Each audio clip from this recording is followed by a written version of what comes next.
চূড়ান্ত হয়ে গেল মোহনবাগানের নতুন বিদেশি রবসন রবিনহো।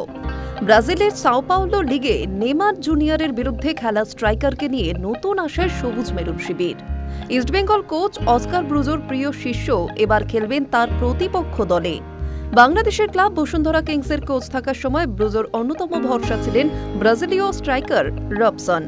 তাকে এই মরশুমে লাল হলুদ জার্সি পরাতে চেয়েছিলেন ব্রুজো, কিন্তু সেই প্রস্তাব উপেক্ষা করে প্রতিপক্ষ শিবিরের হয়ে খেলার সিদ্ধান্ত নিয়েছেন রবসন। মোহনবাগানের ষষ্ঠ বিদেশি হিসেবে যোগ দিচ্ছেন ৩০ বছরের স্ট্রাইকার। বাংলাদেশে ব্রুজোর দলের হয়ে খেলার সময় ৩ বছরে ৯৭টি ম্যাচে ৬৪টি গোল রয়েছে তার। সতীর্থদের দিয়ে করিয়েছেন আরও ৪৯টি গোল।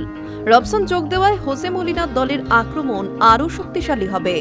মোহনবাগানের চুক্তিতে সই করার পর রবসন বলেছেন, বসুন্ধরার হয়ে মোহনবাগানের বিরুদ্ধে খেলার অভিজ্ঞতা রয়েছে।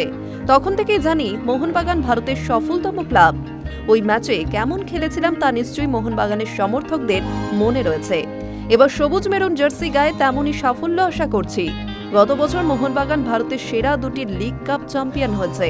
গত ৫ বছরে মোহনবাগানের মতো সাফল্য ভারতের আর কোনো ক্লাবের নেই। সেরা বিদেশিরা এই ক্লাবে খেলে। ভারতের জাতীয় দলের অধিকাংশ ফুটবলারও এই ক্লাবেরই।